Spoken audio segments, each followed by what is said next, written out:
Y como el título de la prédica dice, en ese momento algo sucedió en el mundo espiritual, ¿no? El primer lugar donde ocurrieron esos cambios poderosos que luego el soldado pudo identificar a través de señales que estaban ocurriendo en ese momento fue en el mundo espiritual. Algo sucedió en el mundo espiritual. Hubo un cambio, algo que dio la convicción a este hombre de que ese que parecía un pobre hombre, despreciado, humillado, había logrado vencer, ¿no? Y empezábamos esta semana de Semana Santa ¿recuerdan el domingo pasado? Con la entrada triunfal en Jerusalén, ¿verdad? Vemos a este Jesús, del cual ahora se está festejando, que entraba en Jerusalén como rey, ¿no? Nos leía nuestro hermano Rafa en los pasajes allí de la entrada triunfal en los distintos evangelios, ¿no? Como cada uno de los apóstoles allí lo relata, esa entrada en Jerusalén donde él entraba y lo recibían como rey, lo recibían como Señor, lo aplaudían, adoraban a Dios. Y después, unos días después, por eso decía qué lindo es poder recorrer ese tiempo en la palabra, porque en esos días sucedieron muchas cosas, ¿no? La palabra nos muestra que sucedieron muchas cosas. Esos mismos que estaban allí cantando y glorificando el nombre del Señor, luego eran los que estaban gritando. ¿Qué gritaban? Crucificarle gritaban. Antes de la resurrección, el pueblo que le aplaudía, luego estaba allí ante los gobernantes gritando, ¿no?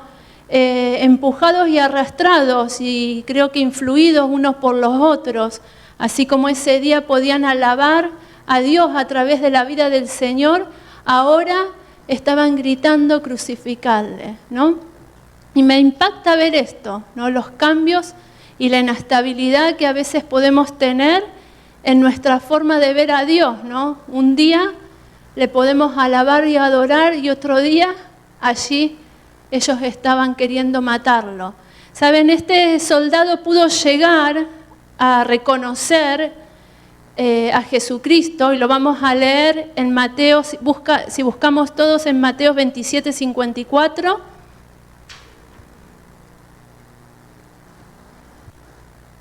Mateos capítulo 27, versículo 54. Hay algunos relatos, pero quería que pudiéramos leer este. 27, 54. Mateo 27, 54.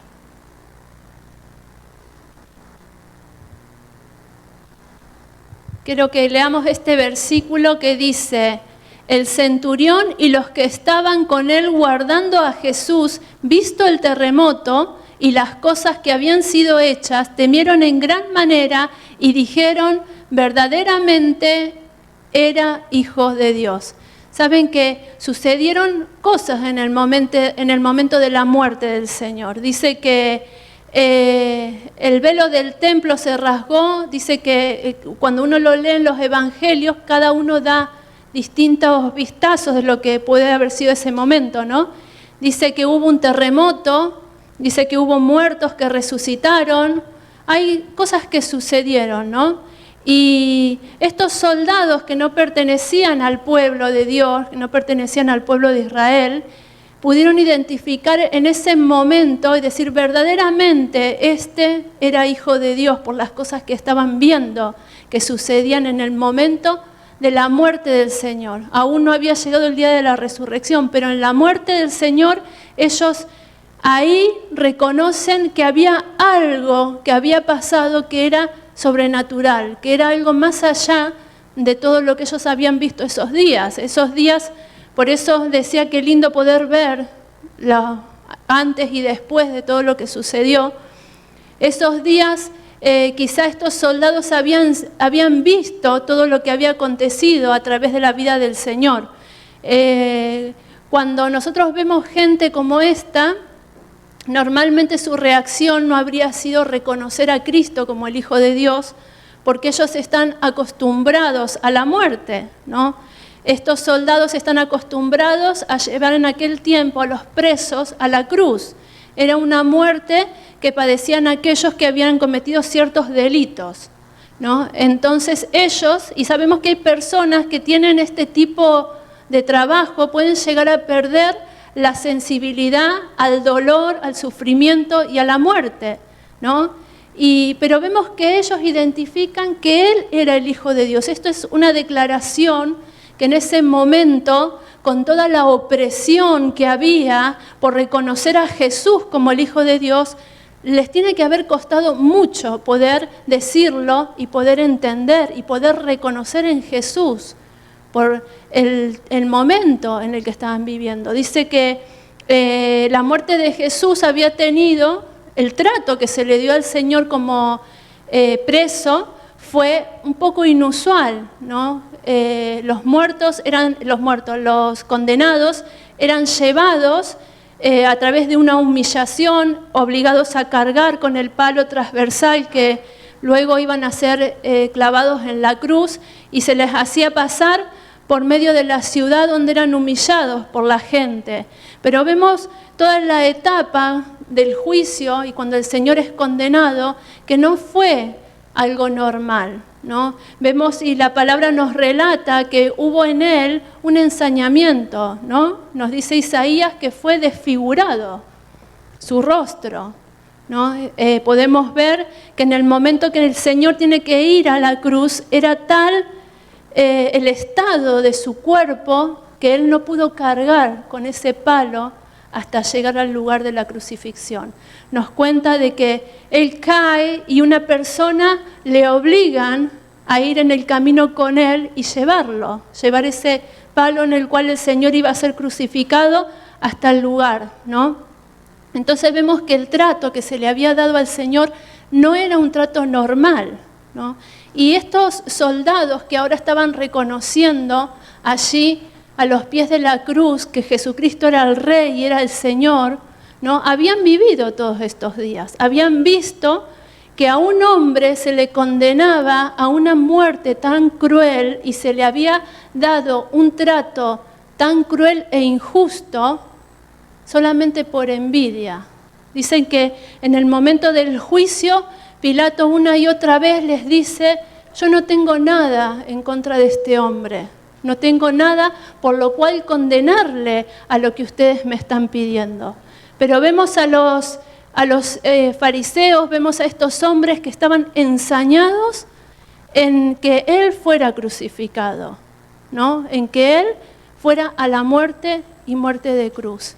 Entonces podemos entender que no fue algo normal, ¿no? Ellos habrían estado mirando los acontecimientos y al llegar el tiempo en que Dios se manifestó de esta manera, pudieron identificarlo como el Hijo de Dios. Qué tremendo, ¿no? Porque muchas veces, cuando nuestro hermano Rafa nos relataba esa entrada triunfal en Jerusalén, uno puede ver a este pueblo, a estos hombres que le alababan un día, que eran arrastrados otro día a condenar al Señor. Podemos ver que no entendían, ¿no? Vamos a leer en el libro de Lucas 19:41 para que nos hagamos una imagen más clara.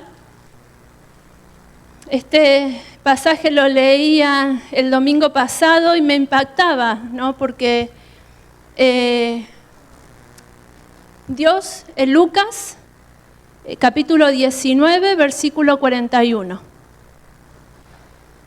Me impactaba al mirar en esto que estaba sucediendo, porque esa entrada triunfal que el Señor hace en Jerusalén, sabemos que escuchábamos que Él manda a traer un burrito, un asno, le llaman en la palabra, y el Señor va montado y hace una serie de cosas que uno dice, bueno, qué raro, ¿no? Pero el Señor hace una serie de cosas en ese momento que los estos hombres deberían haber reconocido, ¿no? Muchas veces suelo decir y hablar de esto porque es algo que tenemos que tener muy presente en los tiempos que estamos viviendo. Como así les pasaba a ellos, muchas veces nos pasa a nosotros en estos tiempos. Dice que la palabra nos muestra que ese momento en la vida del Señor era el cumplimiento de una de las muchas profecías escritas acerca de la vida del Señor en la tierra. Dice que verán a su rey entrar y lo verán sentado en el burro y lo verán de esta manera. Pero ellos al vivir este tiempo no podían entender o no podían ver verdaderamente lo que estaba sucediendo. Dice aquí en Lucas 19:41, y cuando llegó cerca de la ciudad, al verla, esto es después de que él había entrado a Jerusalén y había tenido esa entrada triunfal, y al final de este pasaje dice, y cuando llegó cerca de la ciudad, al verla, lloró sobre ella diciendo, oh, si también tú conocieses, a lo menos en este tu día, lo que es para tu paz. Mas ahora está encubierto de tus ojos, porque vendrán días sobre ti cuando tus enemigos te rodearán con vallado y te sitiarán y por todas partes te estrecharán y te derribarán a tierra a tus hijos dentro de ti y no dejarán en ti piedra sobre piedra por cuanto no conociste el tiempo de tu visitación. Y cuando escuchábamos esta palabra el domingo pasado me hablaba en mi corazón lo que es no conocer el tiempo de Dios, no entender, aún teniendo tantas profecías y tantos detalles que la palabra del Señor les mostraba, que en Jesús se estaban cumpliendo todas aquellas cosas que habían sido profetizadas una a una. Si uno empieza a mirar aún las palabras del Señor en el momento de expirar, las de antes, el caminar del Señor sobre la tierra en cada instante de su vida, Él cumplió todas y cada una de las profecías que fueran dichas acerca de Él. Sin embargo, vemos gente que estaba preparada, estudiosos de la palabra, porque el pueblo de Israel era un pueblo estudioso de la palabra. Si es algo a lo que le dedicaban tiempo, era aprender de memoria, ¿no?, estas profecías, ¿no?, esto que había sido escrito. Pero no llegaban al corazón, no llegaban a hacer luz dentro de ellos, no llegaban a darle una visión de lo que estaba aconteciendo delante de sus ojos.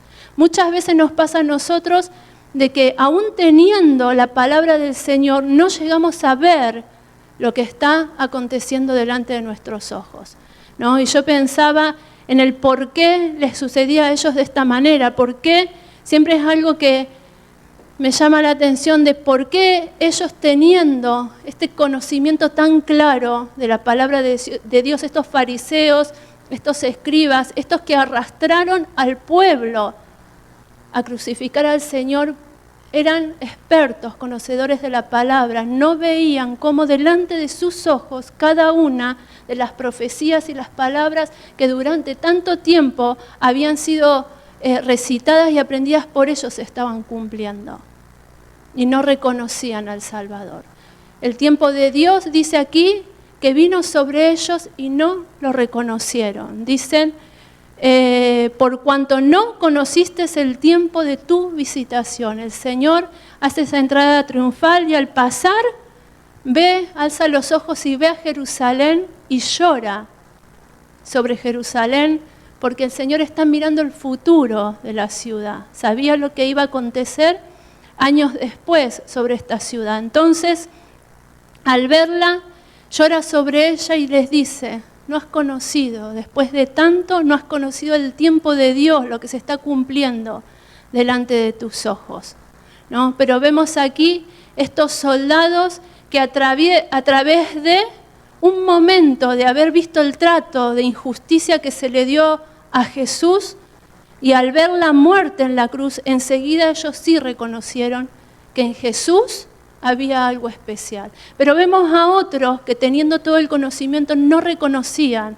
Saben que una de las cosas por las cuales ellos incitaron y fueron tremendamente usados por el diablo para crucificar al Señor fue por los celos. Los celos empujaron a estos hombres que odiaban el ministerio del Señor, que se encendían en ira cada vez que lo escuchaban predicar o cada vez que lo veían sanar al enfermo, cada vez que lo veían liberar al oprimido. Se encendían en ira, ¿saben? Porque ellos, al lado del conocimiento que habían tenido acerca de la palabra de Dios, al lado de haber aprendido y recitado tantas veces las profecías, habían adquirido un montón de tradiciones, muchas tradiciones puestas por ellos mismos. Habían unido a la palabra de Dios un montón de pensamientos propios, ¿no?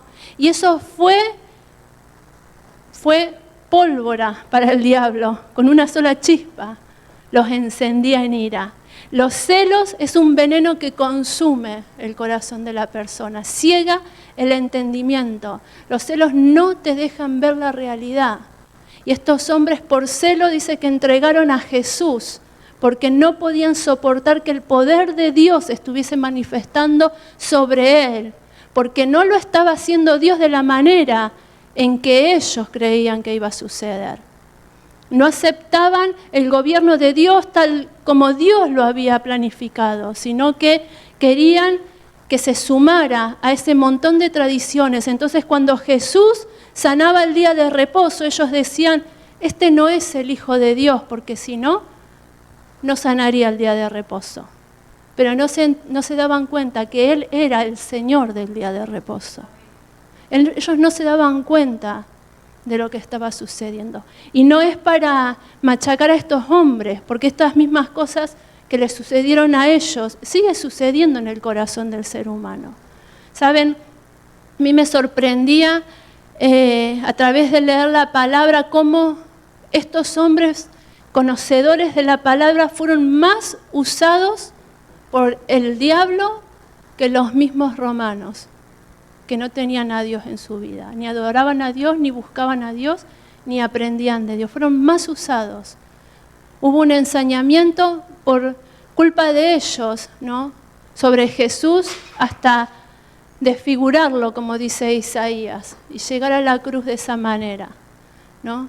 En cambio, estos hombres que no conocían, enseguida reconocieron que había algo que no era natural, que estaba pasando a través de la vida de Cristo, ¿no? Y fíjense que cuando edificamos en nuestras vidas las cosas de Dios junto a las nuestras, a nuestras formas de pensar, nuestras tradiciones, los deseos de nuestro corazón, las cosas que nosotros queremos, estas pueden volverse un enemigo potente sobre nuestras vidas, ¿no? Podemos abrir puertas a que el enemigo use nuestras vidas peor aún que alguien que no tiene al Señor. Yo pensaba en todo lo que es y pensaba en la palabra desequilibrado, y yo me reía sola en mi tiempo de oración con el Señor porque sentía que el Espíritu Santo me decía, el cristiano es un desequilibrado, no tiene un equilibrio, porque el cristiano que camina con el Señor tiene al hombre ahí abajo y al espíritu aquí arriba. Hay algo que cambia. En cambio, estos hombres habían logrado vivir una vida en paralelo con sus deseos y sus tradiciones y la palabra del Señor. Y se convirtieron en lo que les vemos hacer y como les vemos caminar a través de todos los evangelios. Qué tremendo. A veces pensamos que los escribas y los fariseos eran unos perversos y unos malos, y bueno, ellos decidieron ser como eran. Pero saben que estas cosas, después de que el Señor resucitó y que se formó la iglesia y se levantó la iglesia, siguió sucediendo. No es ya culpa de los fariseos, ¿no? Porque el corazón del ser humano, cuando no deja que Dios gobierne su vida, se puede transformar en algo como esto, ¿no? Todos corremos ese riesgo si no admitimos el control total del Señor sobre nuestras vidas, ¿no? Así como decía nuestro hermano Rafa el domingo, A veces para llegar al propósito de Dios damos 40 años vueltas en el desierto, ¿no?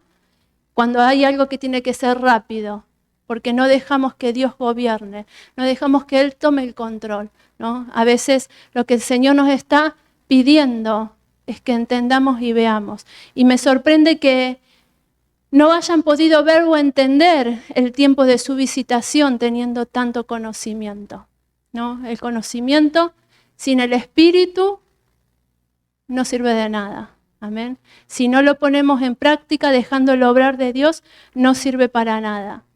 Y quiero que leamos en el libro de Pedro, pero no quiero extenderme mucho, así que lo voy a leer yo rápidamente.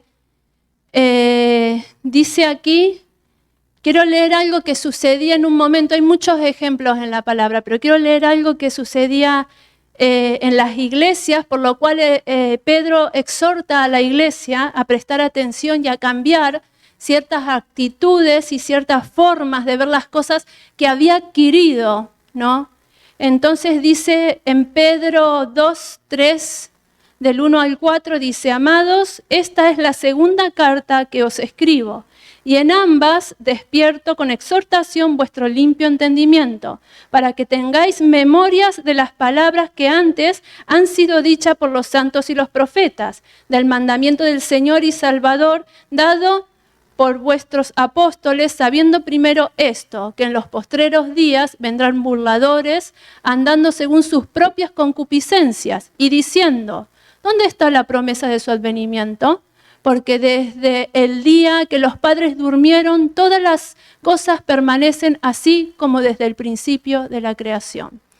¿Saben?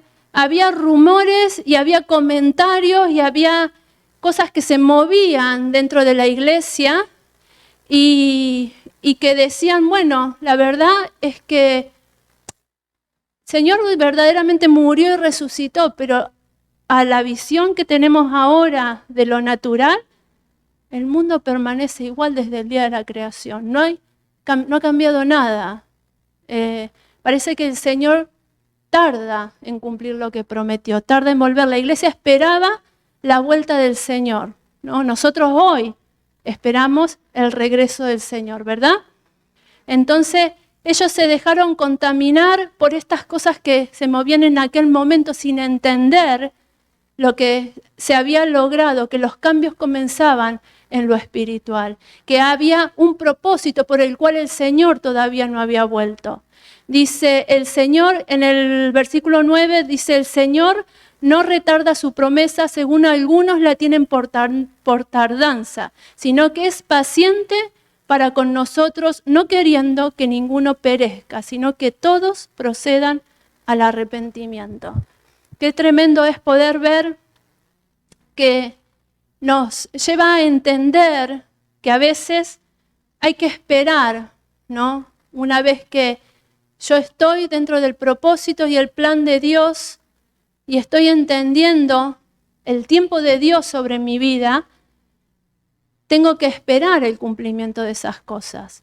Y a veces cuando las cosas no suceden de la manera en que yo las tengo pensadas o las tengo creadas en mi mente, entran los comentarios y entran los malas influencias que dejamos que a veces entren en nuestro pensamiento, en nuestra mente, ¿no? Como le pasaba a esta gente que en medio de la palabra de Dios dejaban entrar otras cosas. Entonces luego, cuando venían los tiempos difíciles, venía el desánimo, venía la derrota y no podían entender lo que Cristo había ganado. Me impacta este día de vida y este día de resurrección, porque lo que Cristo comenzó a hacer es un cambio y algo en el mundo espiritual.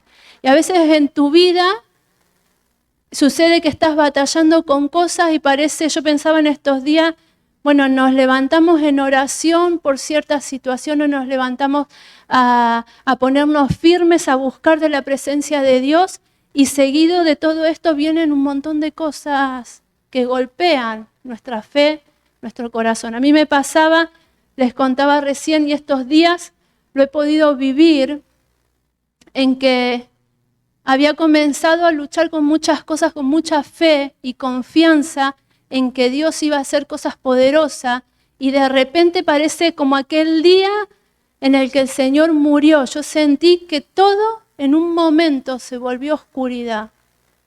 Que todo en un momento, y yo le decía al Señor, ¿por qué? Y a veces no sé si a ti te ha pasado, pero muchos suelen hacerse la pregunta de si Cristo resucitó y si Él venció y si Él tomó la victoria en la cruz, ¿por qué el diablo sigue siendo el príncipe de este mundo? ¿Por qué Él sigue gobernando sobre aquellas cosas que nosotros queremos ver cambio? ¿No? Yo me hacía preguntas, le digo, Señor, ¿por qué? Me acordaba de esas oraciones de nuestra hermana que dicen, seco y reprendo todo recuerdo del pasado. El Señor me venía con un día de desánimo y el Espíritu Santo me traía una y otra vez las palabras de esta oración porque algo había golpeado a mi fe porque no podía entender, después de doblar mis rodillas ante Dios, que todo se volviera negro y oscuro.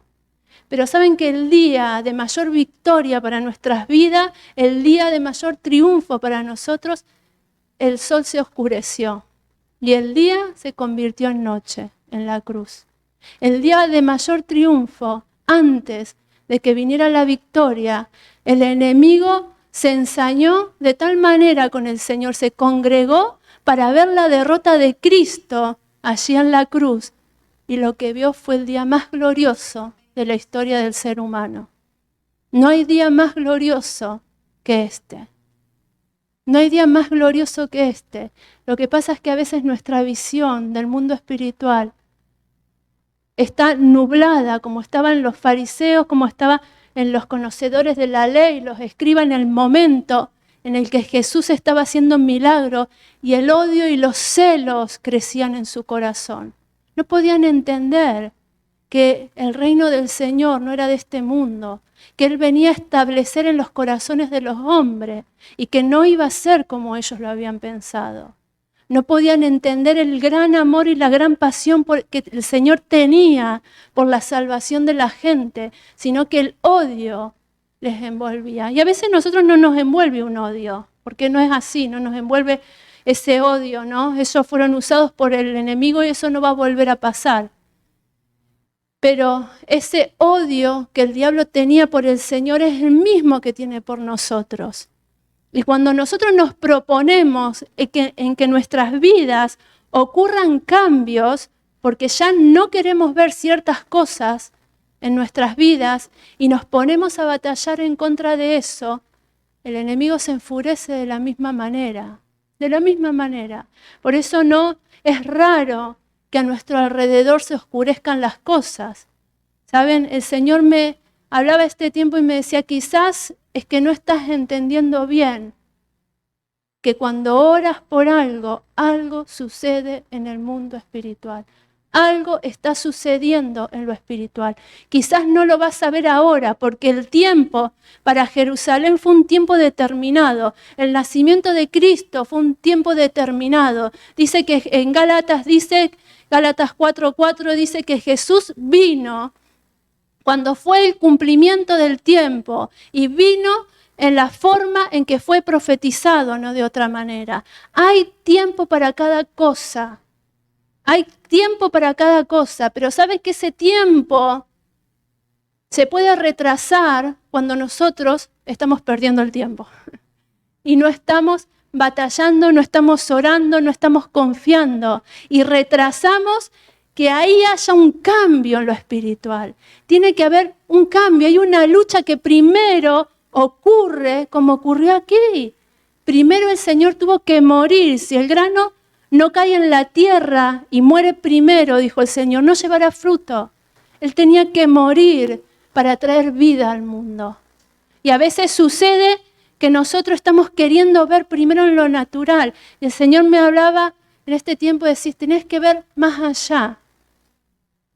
Tenés que ver con confianza. No puedes quedarte en ese momento en que parece que has orado. Ten confianza, porque algo va a suceder. Algo va a suceder. Dios va a hacer algo. La Biblia nos habla de que no se pierde nada de aquellas cosas por las cuales estamos orando. No hay nada que se pierda. Es tremendo ver el obrar de Dios a través de la palabra. Es tremendo ver la perfección en el plan de Dios y los detalles en el que el Señor no olvida ni una sola de las cosas que prometió. Y como les decía recién, lo único que el Señor dice en la palabra que Él olvida son nuestros pecados. Dice que los olvida y los entierra en lo profundo del mar y nunca más se acuerda de ellos. Es lo único que Dios olvida. Pero Él no olvida ninguna de esas batallas, de esas oraciones. ¿Saben? Cuando ese día que estaba desanimada vine y entré a este lugar, fue tremendo la presencia de Dios que sentí. Los chicos estaban trabajando cada uno en sus cosas, ¿no?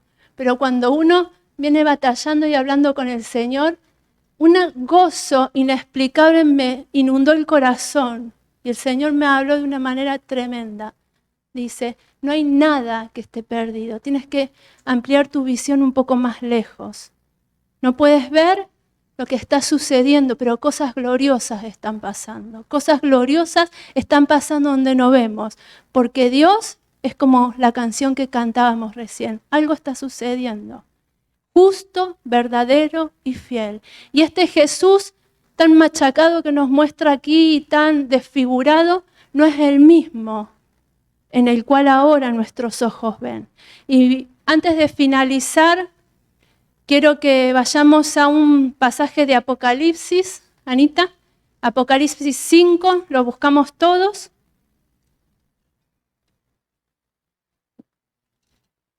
Quiero dejar en este día de resurrección una visión más gloriosa del Cristo en el que hemos creído. En este pasaje nos relata una parte del día de la resurrección y la victoria de Cristo.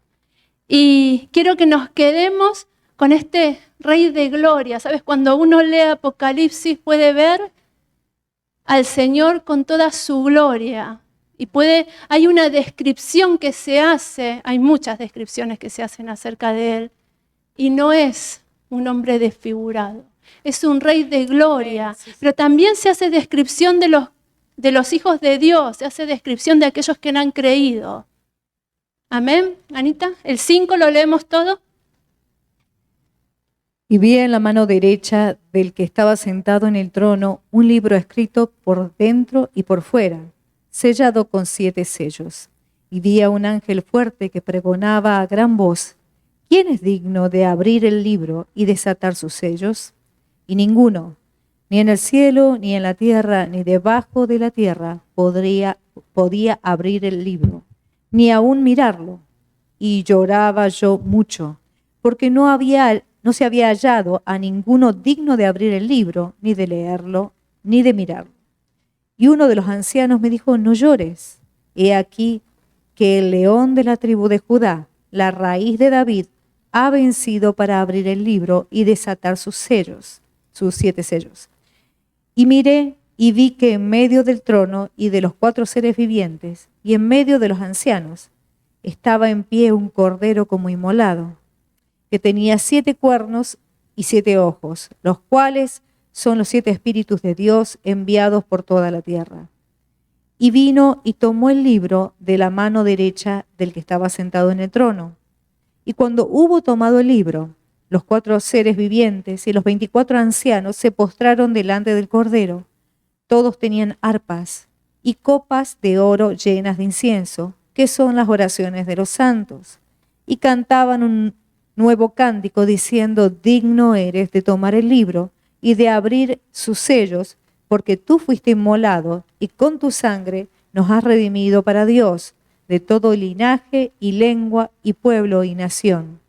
Y nos has hecho para nuestro Dios reyes y sacerdotes, y reinaremos sobre la tierra. Y miré y oí la voz de muchos ángeles alrededor del trono, y de los seres vivientes y de los ancianos, y su número era millones de millones, que decían a gran voz: el Cordero que fue inmolado es digno de tomar el poder, las riquezas, la sabiduría, la fortaleza, la honra, la gloria y la alabanza. Y a todo lo creado que está en el cielo y sobre la tierra y debajo de la tierra y en el mar, y a todas las cosas que en ellos hay. Oí decir al que está sentado en el trono y al Cordero sea la alabanza, la honra, la gloria y el poder por los siglos de los siglos. Gloria a Dios. Algo sucedió en el mundo espiritual. Algo sucedió que cambió la situación en la que se encontraba el ser humano, que cambió la situación en el cielo. Las cosas comienzan ahí. Algo sucedió tan tremendo y este pasaje nos relata parte de lo que Dios le estaba mostrando a Juan, de las cosas que iban a suceder, parte de lo que había sucedido y aún de las que iban a suceder. Y es tremendo ver la perfección en el plan de Dios, en todos los detalles, en todos los tiempos y en todas las cosas que Dios ha determinado para nuestras vidas.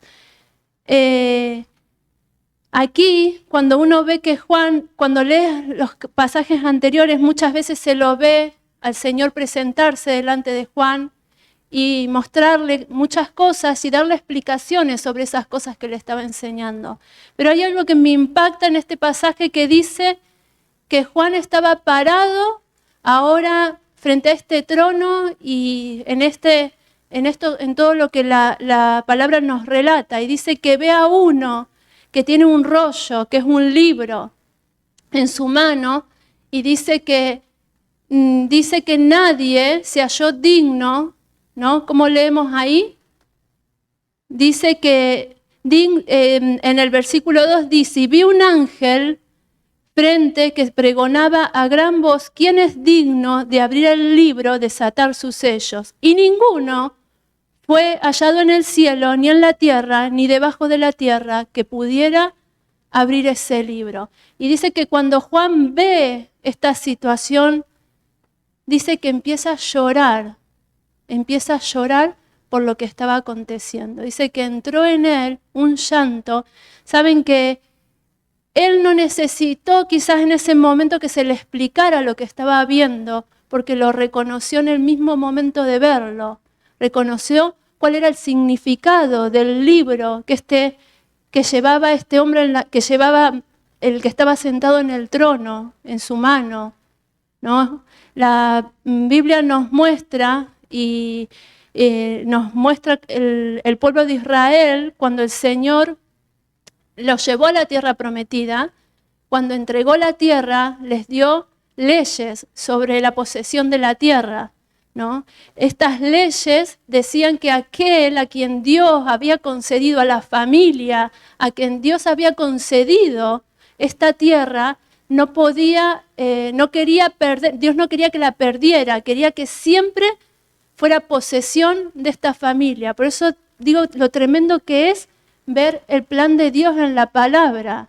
Dice que Dios dijo al pueblo de Israel que prestaran atención cuando se les diera la posesión de la tierra, porque en el plan de Dios estaba que esa tierra perteneciera siempre a esa familia. Pero sucedía que esta persona a la cual había sido entregada en posesión esta tierra, a través de deudas, a través de situaciones, o tenía que hipotecarla, o tenía que venderla, y podía perder el derecho sobre esta tierra.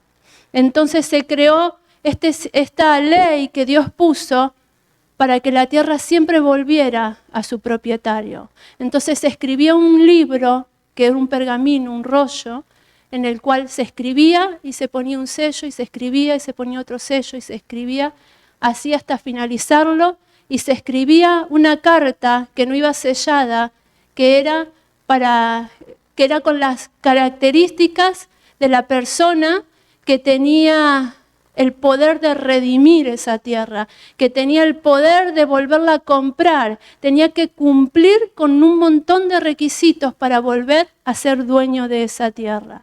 Entonces cuando Juan ve ese rollo ahí, entiende que la escritura y el poder sobre la tierra y sobre la vida del ser humano pertenecían al diablo. Y él estaba ejerciendo ese poder y esa autoridad para destruir, porque le había sido entregada en posesión por el hombre aquello que Dios le había concedido al hombre. Y dice la palabra que solamente uno al cual Dios le haya concedido esa tierra tenía el derecho de reclamarla. Uno que cumpliera con todas las características escritas en el rollo podía reclamar en posesión eso. Cuando uno puede ver esta escena en el cielo en que Juan empieza a llorar, es porque escucha una voz que dice: no se ha hallado nadie en el cielo ni en la tierra con el poder de quitarle al diablo la autoridad de destruir al ser humano, la autoridad de destruir la tierra. No se ha hallado nadie. Pero enseguida aparece otra voz que dice, ¿qué es lo que dice? Dice que el Cordero ha vencido. Le dice: Juan, no llores. Hay uno que cumple todos los requisitos que han sido escritos. Hay uno que murió de esta y esta manera, que cumplió todo lo que aquel primer hombre tenía cuando se le entregó, cumplió con todo y ahora tiene el poder y tiene la autoridad y tiene el derecho y ha vencido y con su sangre ha pagado el precio. Qué tremendo es, ¿no? Es tremendo. ¿Saben? Cuando pensaba en estos días, el poder y la majestad del Jesús al quien hemos creído, cuando pensaba en este día de resurrección y veía estas palabras escritas en este libro, digo, Dios es glorioso en todo su plan y en toda su forma. ¿Saben? Y cuando tenemos que pasar por batallas en las que queremos ver enseguida el cumplimiento de la palabra de Dios, podemos entender que hay cosas que todavía no han sucedido porque hay un plan y hay un tiempo de Dios para cada cosa. Y a través de este pasaje podemos entender que la victoria de Dios es una victoria gloriosa, una victoria definitiva. Él tiene todo el derecho de reclamar sobre la soberanía sobre esta tierra, porque Él ha pagado el precio. Dicen, si vuelven a leer después en casa este pasaje, habla aún de la naturaleza, que el Señor tiene el derecho de reclamarlo. El Señor tiene el derecho, Él pagó el precio. Ese día algo sucedió en el mundo espiritual, algo cambió. El Señor ganó, pero el libro sigue sellado todavía, ¿no? Y un día el Señor vuelve a buscar a su iglesia. La palabra nos habla de que Él no tarda. Lo que hemos leído en el libro de Pedro, si prestamos atención a lo que Pedro le decía a la iglesia cuando había entrado en dudas, cuando había entrado a malinterpretar el plan de Dios, cuando había entrado a no tener una visión clara acerca de lo que Dios estaba haciendo, le dijo, el Señor no tarda, la paciencia de Dios es para salvación. La paciencia que estamos viviendo hoy es para salvación. Por eso cuando oramos y batallamos y tenemos luchas y opresiones en medio de nuestras batallas, es porque estamos ganando algo. Estamos batallando por algo. Y Dios busca en este tiempo. Saben que el Señor ascendió al cielo y dejó un tiempo en el que la iglesia tiene que trabajar. Cuando Él reclame la soberanía, ese momento la iglesia se va con el Señor. En ese momento el Espíritu Santo se va con la iglesia. ¿Saben? Pero para eso hay muchos que tienen que llegar a los pies de Cristo. Entonces el Señor dejó un tiempo para que el amor de Dios y la paciencia de Dios se manifieste sobre aquellos que aún no han llegado. Y este es nuestro tiempo. Este es tu tiempo. Este es el tiempo en el que no puedes permitir que el desánimo, que no puedes permitir que la derrota, que la confusión vengan a tu vida. En el que podemos levantar los ojos y mirar a aquel que ganó todas las cosas. En el que podemos tomar la palabra que nos detalla con tanta gloria la soberanía y el poder de Dios sobre esta tierra. Dice que ahí está la congregación de los vencedores. Dicen que ellos tienen un cántico nuevo porque las cosas siguen cambiando, las cosas siguen siendo transformadas. No se ha detenido el poder de Dios cuando oramos y a nuestro alrededor se oscurece el cielo y sentimos una opresión. Es porque el enemigo está peleando porque la bendición no llegue. Pero el Señor ha prometido una cosa, que Él ya ganó. Nosotros peleamos del lugar de los que hemos aceptado al Señor como nuestro Salvador. Una de las causas de la derrota y de la caída del hombre fue el no querer la soberanía de Dios sobre su vida. Y al no querer el gobierno y la soberanía de Dios sobre su vida, perdió los derechos, mas Cristo los ganó. Y nosotros al aceptar ese gobierno de este Señor tan glorioso que nos habla aquí Apocalipsis, estamos recibiendo todo ese derecho. Dijo el Señor, yo me voy, pero toda autoridad me es dada en el cielo y en la tierra. Cuando los discípulos se despedían ahí del Señor, dice que le vieron ascender al cielo y le dijeron, pero os doy autoridad a ustedes. Yo vuelvo, pero ahora os dejo autoridad a ustedes para que la obra que yo comencé, ustedes la sigan. Y hay tremenda palabra de Dios para nosotros en este tiempo, ¿no? Por eso quería animarnos a que podamos mirar este día de resurrección a Jesús como este Salvador y que podamos empezar a pararnos en aquellas cosas con las que estamos luchando y a empezar a ejercer la autoridad que nos fue concedida como hijos de Dios. Dios concedió una autoridad a la iglesia para tomar el terreno de Dios en oración. Entonces cuando oramos, y esto me lo decía el Señor a mí, me decía, mira más allá, ve más allá. Cuando parece que las cosas se vuelven negras, es algo que está sucediendo, las cosas van a cambiar, porque dice el Señor que las oraciones de los santos están delante de su presencia, dice que no se pierde ninguna, dice que allí las copas de oro sostienen las oraciones de los santos. Dios no olvida nada de lo que hacemos. Dios no olvida ni una de nuestras oraciones. Dios no olvida nada de lo que hacemos en su nombre. Él no deja atrás nada de aquello. A veces creemos que no se está cumpliendo, como le pasaba a esta iglesia. No está sucediendo, el Señor tarda. ¿Saben? El otro día pensando en la venida del Señor, me venía a la mente este pasaje que dice, se estarán casando y dando en casamiento, 2 estarán trabajando, 2, y parece que el ambiente no era tan distinto. Esto me hacía pensar, Señor, tú vienes en cualquier momento. A veces pensamos que vas a venir en un mundo destruido y no sé, pero la palabra nos dice, voy a venir cuando aún estén haciendo estas cosas. Qué tremendo es para estar advertidos, para poder plantarnos en lo que el Señor ha ganado y poder vivirlo. Y te invito a que te pongas de pie, no quiero extenderme ni un minuto más. Y quiero animarte a que en este tiempo, en este día que es un día glorioso, en un día de victoria, en un día en el que podemos tomar de la palabra escrita para nosotros, podemos gozarnos de lo mismo que esto disfrutaron en el cielo y podamos decir, Señor, ahora yo te veo de esta manera. Yo quiero ocupar mi lugar dentro de tu plan para este tiempo. Quiero pelear las batallas con la autoridad y el gobierno de Cristo sobre mi vida.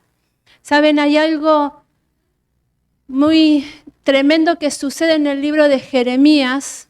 Antes que oremos, quiero decírtelo.